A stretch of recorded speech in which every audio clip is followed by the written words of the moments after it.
always, all information is for educational use only. I'm not making advice about what to buy, sell, or hold.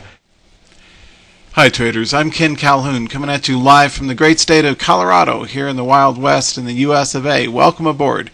Think of me like your ace in the hole as we look at how to rustle up new potential trading profits each week. We're going to look at GDX and a real money trade I've been in since much earlier and take a look at not only the profit potential but a mistake that I made that hopefully you'll learn from when you make your own trades. So here's the trade. I'm in this thing from $15.60 a share, my cost basis. I started off with a small pilot trade of just 10 shares. It's a good way to get things started at an inexpensive, low-risk method so that if it goes against me, I don't take a big stop loss. What you're supposed to do, which I forgot to do in this trade, is scale in, because I was off trading the oil instruments. I wasn't trading gold during this run-up. In this GDX chart, I was trading other instruments, but this one I missed the boat on. So I'm only up $100. The unrealized P&L up 61% in the trade, and last price is 25. So I bought at 15, went up to 25, but I'm only up $96 in the trade. So what's missing? What's the problem with that picture? Well, I'm in from this cup breakout right over the 200 simple moving average line. It's a bullish cup breakout. It's one of my favorite plays. You get in actually right over the cup pattern here as it starts to move, and you're supposed to scale in every couple of points on the way up and then maybe close out the trade if it loses a simple moving average like a 50 SMA. Here would have been a fine place to sell this, in from 15 out at 22. Well, what I didn't do, which I encourage traders to do in this particular trade, is add to a winning trade every couple of points. So maybe at 10 shares, then I'm in another 10, then another 20, then another 40, and so forth. So you build the trade on the way up. So one of the things I would ask you to identify on this chart is, where would it make sense? Your quiz chart of the week here is, where would it make sense for me to add to this trade? Okay, I'm only up 61%. I'm only up $96, and it's only 10 shares, so it's minimal risk. It could go all the way back down to 15 a share. I guess that's the good news. I got plenty of space here to play with, but I want to make money, so I want to see how I can scale in. Where would you add to the trade? Where would you scale into the trade? I'm up just under $100 in the trade on a small initial pilot trade. What helps with this approach is, you may enter 15 or 20 positions at just 10 or 20 or 30 shares each, kind of like seeds that you plant in the garden, and see which ones start to sprout. And those are the ones you water and fertilize and whatnot. You add additional share size or capital to winning trades on the way up.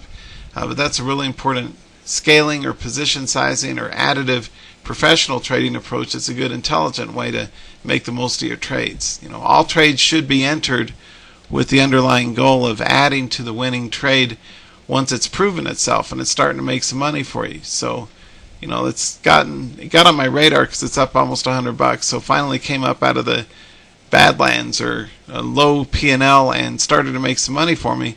What I realized in looking at GDX was, I'm in from here, coulda, shoulda, woulda scaled in over here. So anyway, I'm not a perfect trader, but I do learn from my mistakes or missed opportunities. In this case, I'm still in a winning trade. It is a winning trade, but I could have been up several $100s instead of just $100. So where would you add to the trade? Not only once, but twice. What I want you to think about, and I'll give you my answer in a second, but where would be your first scale in trade? Let's say you built a position, or you're in like I'm in here from lower. Where do you put in your first trade?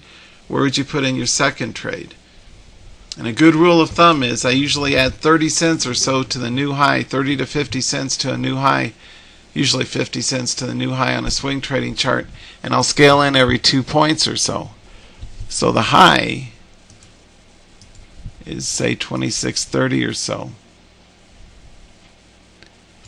So that's the if-then, or that's your quiz chart. If we add or scale in or initiate a new trade at 50 cents above a current high, and let's call it 26.30, 26.30 plus 50 cents equals what to be your next trade, and then 2 points up from there would make sense for an additional trade. What would be the 2 entry points?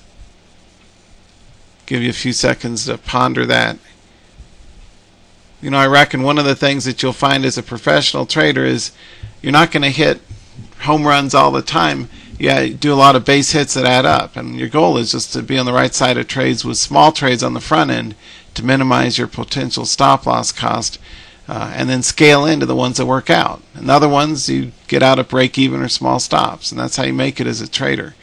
Anyway, so learn from my missed opportunities or my mistakes as well as my successes. I mean, it's technically a success, but big picture, strategically, it's not. I would put this one in the oops, I should have, could have, would have added to it on the way up. I just slipped under the radar. I was off trading oil on its bounce, so I didn't trade that one on the way up. Anyway, the answer would be 2630 plus 50 yields 2680. I used to teach at private colleges and with Fortune 500 companies as a training consultant too, so got a background in adult learning theory and professional training. Anyway, 2680 would be the next trade, and then 2880 would be the next trade. So 2680 and then 2880, at least where I'm going to look to trade this thing if it does continue on up. So after this selling the last month of May in the gold sector, where oil was going up, gold was going down, well, gold is starting to lift up a little bit here. I'm still going to be skeptical unless it takes out new highs. So for that reason, I'm out unless we get over 2680 and again at 2880. So, trade the right way with these kind of things. And, as you learn how to trade, especially for longer term swing trades like these, maybe a few months in duration, those are some of the biggest money potential trades, right? You look at, for example, yesterday's, or I should say, Friday's chart on June 3rd. You can see this thing went from 23 to 25, a really nice rock star chart. That's a great day trading breakout chart, and also good to get the party started with for a swing trade if it does take out new highs on the longer term chart. But that's an especially good high velocity, high volume chart that makes sense to trade. So, well, one of the things a wise man once told me, if you find yourself in a hole, the first thing to do is stop digging. Well, on the flip side, if you find yourself in a place where you're making some money, the first thing you're supposed to do is add to the money by scaling in. So, you will find occasional trades, especially if you trade as much as I do. If you're in 15, 20, 30 positions, week over week, you may have one or two that gets away without you and makes money for you, but could have made more. Could have been an oil well or a treasure mine or a gold mine that could have mined more gold out of this gold mining chart. I got in small, but I didn't add. So that's, learn from my mistakes as well as my successes. It's my hope that I can help you learn how to turn things around in your trades exclusively at my Trade Mastery and Day Trading University network of sites. If you're a swing trader, be sure to try out swingscans.com. That's www.swingscans.com. And if you're a day trader, like a need for speed, then be sure to try my live room at Trading the Open, www.tradingtheopen.com. So anyways, happy trails in your own trading. I hope that you make it as a trader. And just a reminder, I'm keen on this. I mention it a lot because I think authenticity and integrity and learning from people who really prove they trade versus just talk about chart patterns without any proof to back up they're actually a trader, they're a chart talker. Don't get fooled by those phony city slicker trading gurus who can't even prove they trade. My competitors, heck, most of them varmints can't even show you P&Ls from their brokers on account of they don't even really trade. So next time you're in a trading webinar, always type in, they might kick you out, but if I can get thousands of y'all asking this publicly and post this on forums and all that kind of stuff, where's your P&L proof that you're a real trader and not one of them coyote fake chart talkers out there, which is what most of the trading industry is. Make sure that every time you attend any trading webinar, say, hey, do you have P&L proof? You don't have to be in their face like this, but say, hey, do you have a real money trade example of what you just talked about? And don't accept it if they say, well, yeah, I bought here and I sold there. Say, horse feathers, bulonki. See examples of real money. I mean, you don't have to say that, but politely say, okay, well, do you have any brokerage P&L proof that shows you actually are a trader and you're not just some make-believe guy? So make sure that you're asking the educators, where's your P&L proof? I know for a fact that a vast majority of the people, because I ask them questions and they get flustered because they don't have any answers because they're not real traders, Or if you're in a live event or you go to an expo or something, ask people, Hey, do you have a brokerage blotter account or Schedule D tax return or something showing that you're a real trader, not just one of them phony chart talkers? So remember, if those coyotes can't prove they trade, it's just a charade. Say, show me the money. So join all the smart honchos with me and my posse over here at TradeMastery.com instead. That's a smart move, right? This is now up over 90,000 shares. I screen capped this a couple months ago. But anyway, hundreds of real money trade stops, win stops, the good, the bad, and the ugly. At my TradingTalk.com forum, you can see years of P&L proof. No one else in the industry does that. Remember, trading educators without P&L, like a car without an engine. Without proof they trade, it's like a phony quack doctor with no credibility.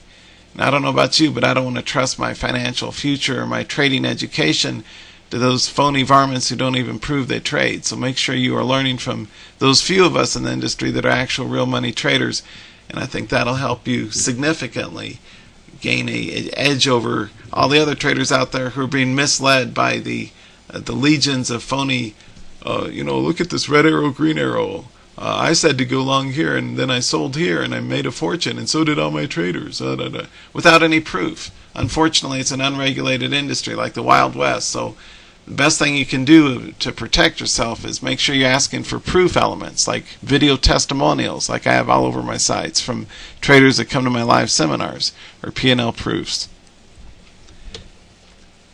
So anyway, with that, where would you trade GDX? It's a nice chart, right? Really good, stellar breakout chart. I got in early, which is smart. What wasn't smart was I was off trading oil instead of this GDX chart, so I didn't add to the trade the way I should have. So, it's I'm not perfect, but hopefully you'll learn from my mistakes as well as my opportunities and figure out the difference and do well in your own trade. So with that, I wanted to wish y'all happy trails and get out there and make some money in the market. So take care and best wishes for success.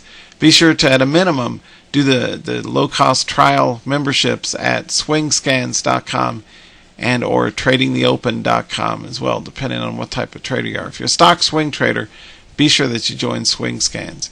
And I'll see y'all next time. Bye.